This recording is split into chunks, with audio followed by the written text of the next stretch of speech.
அதித்தி தேவோபாவா எப்படி இருக்குன்னாக்கா, நம்ம ஹீரோவா நடிச்சிருக்க கேரக்டருக்கு வந்துட்டு ஒண்டியா இருந்தா அவருக்கு சூசைட் பண்ணணும்னு தோணுது. அதனால சின்ன வயசுல சூசைட் பண்ணிக்கிறார். அவருக்கு மோனோஃபோபியான்ற ஒரு டிசீஸ் இருக்கு. ஸோ அதனால எப்பவுமே கூட யாராவது ஒருத்தர் இருக்கணும். லவ் பண்ண பொண்ணு கூட 24 மணி நேரம் ஃப்ரெண்டை வச்சு சுத்தினால லவ் பண்ண பொண்ணு பிரேக்கப் பண்ணிடுது. இன்னொரு பொண்ணோட லவ் வருது. அந்த பொண்ணுக்கு இவர் உண்மை சொல்ல மாட்டேன்றாரு. ஏன்னா அந்த பொண்ணு விட்டு போயிடுதுன்னு ஒரு பயம். அவங்க அப்பாவுக்கு ஒரு இது இருக்கு. ஸோ புரிஞ்சுப்பான்னு நினைக்கிறாங்க. அந்த நினைக்கிறதுக்குள்ளே என்னென்னமோ நடந்துருது. அந்த என்னென்னமோ நடந்துட்டு இவர் மேலே அந்த பொண்ணு மிஸ் அண்டர்ஸ்டாண்ட் பண்ணி பிரேக்கப் பண்ணிடுது. போலீஸ் கேஸ் ஆகிடுது. லாஸ்ட்டில் எல்லாம் கிளியர் பண்ணார் நம்ம ஹீரோ.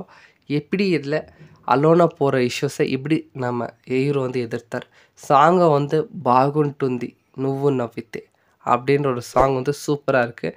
மூவி ஒரு வாட்டி டீசெண்ட் வாட்சபிள் தான். தெலுங்குலேருந்து தமிழ் டப் பண்ணியிருப்பாங்க. பார்த்துக்கோங்க. தேங்க்யூ.